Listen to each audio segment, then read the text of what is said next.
अच्छा, तो सोचिए एक शहर है, बहुत अमीर, बहुत खुशहाल, अपने हुनर पर मतलब बहुत नाज करने वाला। जी।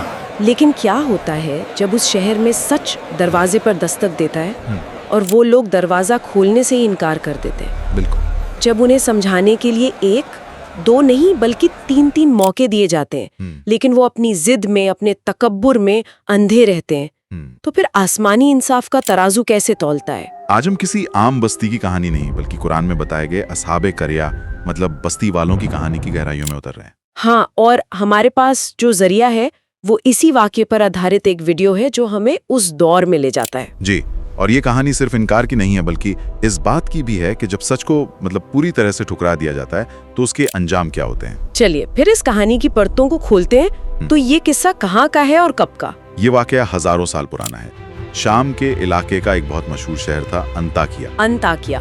हाँ, उस दौर में ये रोमन साम्राज्य का एक बड़ा और कह सकते हैं एक मल्टीकल्चरल शहर था। अच्छा। दौलत और हुनर के साथ साथ वहाँ कई तरह के बुत परस्त मजहब भी थे।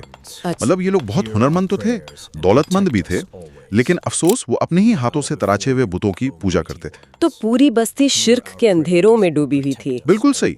शिर्क यानी वो एक अल्लाह को बनाने वाला तो मानते थे, पर इबादत के लिए उन्होंने अपने हाथों से अलग अलग खुदा गढ़ रखे थे। और यहीं से कहानी में टकराव शुरू होता है जब अल्लाह ने उनकी हिदायत के लिए अपने नुमाइंदे भेजे। जी, 2 रसूल। तो कहानी शुरू होती है इन 2 रसूलों के शहर में आने से। उन्होंने लोगों से क्या कहा?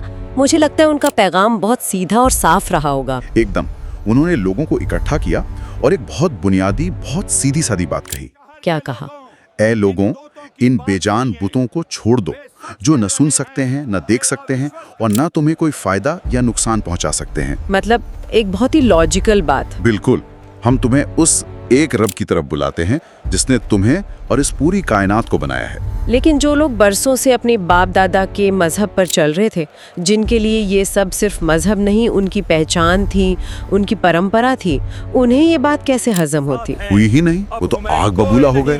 उनके सरदारों ने मजाक उड़ाते हुए जो जवाब दिया वो बड़ा दिलचस्प है। उन्होंने क्या कहा? उन्होंने कहा, तुम तो हमारी ही तरह के मामूली इंसान हो, हम तुम्हें अल्लाह का नुमाइंदा क्यों मान लें?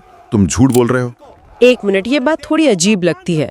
मतलब अगर वो कोई चमत्कार या कोई असाधारण बात देख सुन रहे थे तो सिर्फ इस बिना पर किसी को कैसे झुठला सकते हैं कि वो हमारी तरह इंसान है? ये बहुत गहरा सवाल है। क्या ये सिर्फ घमंड था या कोई और डर भी था इसके पीछे? देखिए, ये सिर्फ घमंड नहीं था, ये एक तरह का आप कह सकती हैं कॉग्निटिव बायस है, एक दिमागी रुकावट। अच्छा। आज भी होता है ना, लोग किसी एक्सपर्ट की बात को इसलिए खारिज कर देते हैं क्योंकि वो उनके जैसा ही दिखता है, उन्हीं की तरह बात करता है। सही बात है। उन्हें लगता है कि असाधारण ज्ञान के लिए कोई असाधारण स्रोत होना चाहिए, कोई फरिश्ता हो या कोई और मखलूक। अपनी बराबरी में किसी को वो रुतबा देने को तैयार नहीं थे। बिल्कुल।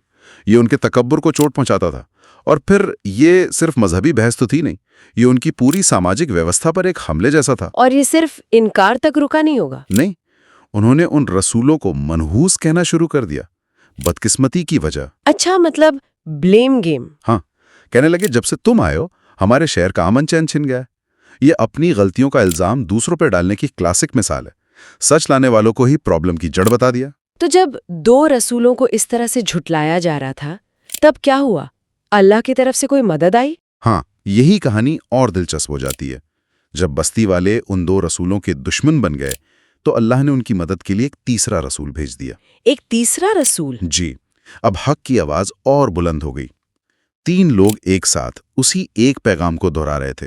ये उन लोगों के लिए एक और मौका था। लेकिन क्या 3 लोगों की आवाज का कोई असर हुआ या उनका एतराज अब भी वही था? उनका एतराज अफसोस वही पुराना था।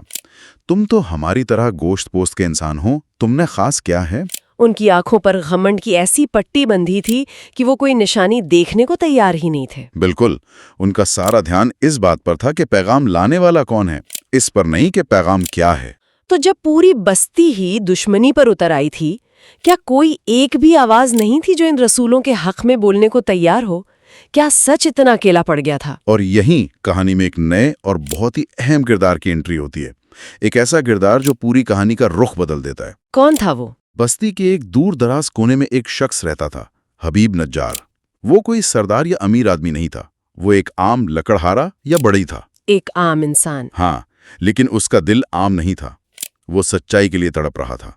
उसे बुतों से सुकून नहीं मिल रहा था। अच्छा। उसके दिल में एक बेचैनी थी कि ये पत्थर के बुत उसके खालिक नहीं हो सकते। और जब उस तक ये खबर पहुंची कि शहर में 3 ऐसे लोग आए हैं जो एक अकेले खुदा की तरफ बुला रहे हैं, तो उसके दिल की दुनिया ही बदल गई होगी। बिल्कुल।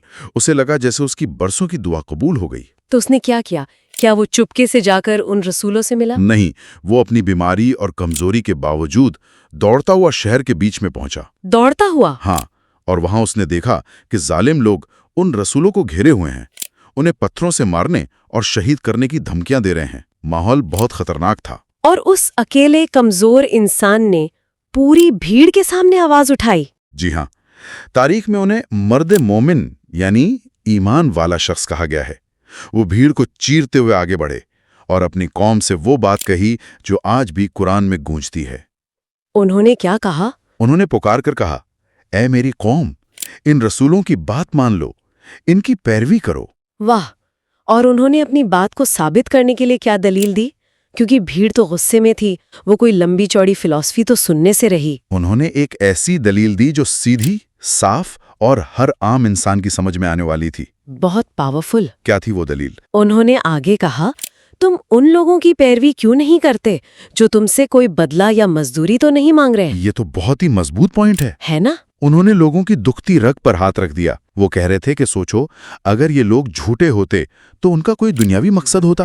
वो पैसा मांगते, शोहरत मांगते, ताकत चाहते। बिल्कुल। लेकिन ये तो कुछ भी नहीं मांग रहे। इनका कोई निजी स्वार्थ ही नहीं है, तो फिर इनकी बात सच्ची क्यों नहीं हो सकती? एकदम उन्होंने अपनी कौम को उनकी अपनी अक्ल इस्तेमाल करने की दावत दी कि अपनी भावनाओं और परंपराओं से एक पल के लिए बाहर निकलो और तर्क से सोचो। इस दलील का तो कोई जवाब नहीं था। कोई जवाब नहीं था। तो क्या लोगों ने उनकी बात मानी? क्या उस दलील ने उनके दिल पर कोई असर किया? नहीं। जब लोग तर्क से हार जाते हैं तो वो हिंसा पर उतर आते हैं। अफसोस। भीड़ का सारा गुस्सा अब रसूलों से हटकर इस एक कमजोर शख्स पर आ गया।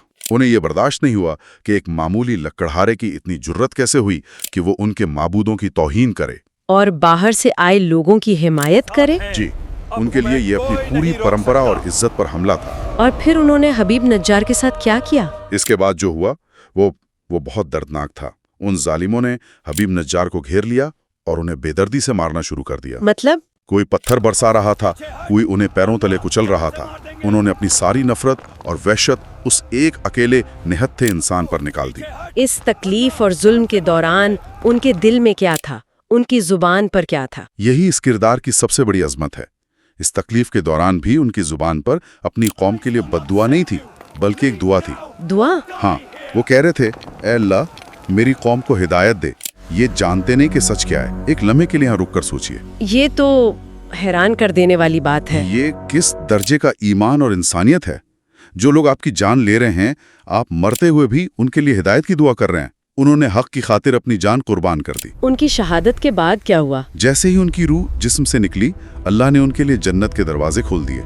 कुरान इस मंजर को बयान करता है कि उनसे कहा गया, दाखिल हो जाओ जन्नत में। दुनिया की तकलीफ का एक लम्हा खत्म हुआ और हमेशा की राहत शुरू हो गई। बिल्कुल। लेकिन वीडियो में एक बहुत भावुक हिस्सा है कि जन्नत की नेमतें देखकर भी उस अजीम इंसान के दिल में अपनी कौम का दर्द था। हाँ, उन्होंने कहा, काश मेरी कौम को पता चल जाता कि मेरे रब ने मुझे कैसे बख्श दिया और मुझे कैसी इज्जत वाली जिंदगी दी। वो जन्नत में भी ये ख्वाहिश कर रहे थे कि काश उनकी कौम भी सच्चाई को देख पाती। जी। तो जमीन पर क्या हो रहा था उस वक्त?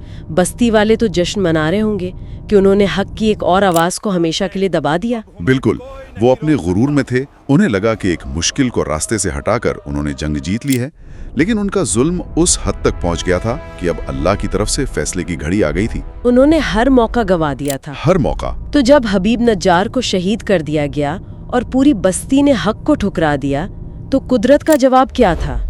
आमतौर पर हम सोचते हैं कि फौजियां आएंगी या कोई जंग होगी। यहाँ क्या हुआ? यही इस कहानी का सबसे चौंकाने वाला और इबरतनाक हिस्सा है। उन बदबख्तों के लिए किसी फौज या तूफान की जरूरत ही नहीं थी। तो फिर अल्लाह ने हजरत जिब्राइल को हुक्म दिया और फिजा में एक ऐसी हौलनाक चीख, एक कड़क गूंजी जिसकी दहशत से उनके दिल फट गए। एक चीख, सिर्फ एक आवाज? हाँ, सिर्फ एक आवाज। इसे कुरान में सैहा कहा गया है।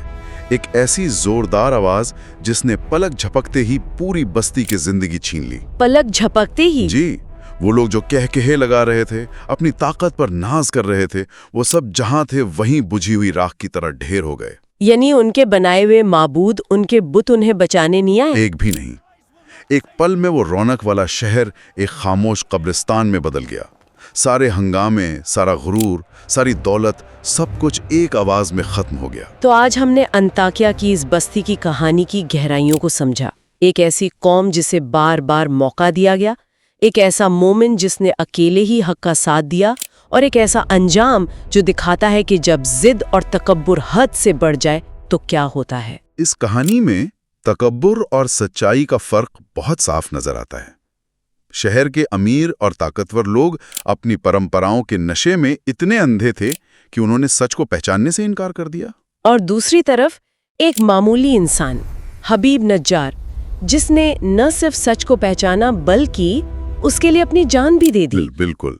ये कहानी हमें बताती है कि दुनियावी ताकत और रुतबा कितना आर्जी है और ईमान का इनाम हमेशा रहने वाला है। कहानी का अंत हबीब नज्जार के जन्नत में होने पर होता है, जहां वो ये ख्वाहिश कर रहे हैं कि काश उनकी कौम को उनके इनाम का पता चल जाता। ये एक बहुत गहरा सवाल हमारे लिए छोड़ जाता है। क्या सवाल? जब सच का पैगाम सामने आता है तो बड़ी त्रासदी उसे ठुकराने वालों की सजा है, या ये है कि उन्हें कभी पता ही नहीं चल पाता कि उन्होंने असल में क्या खो दिया।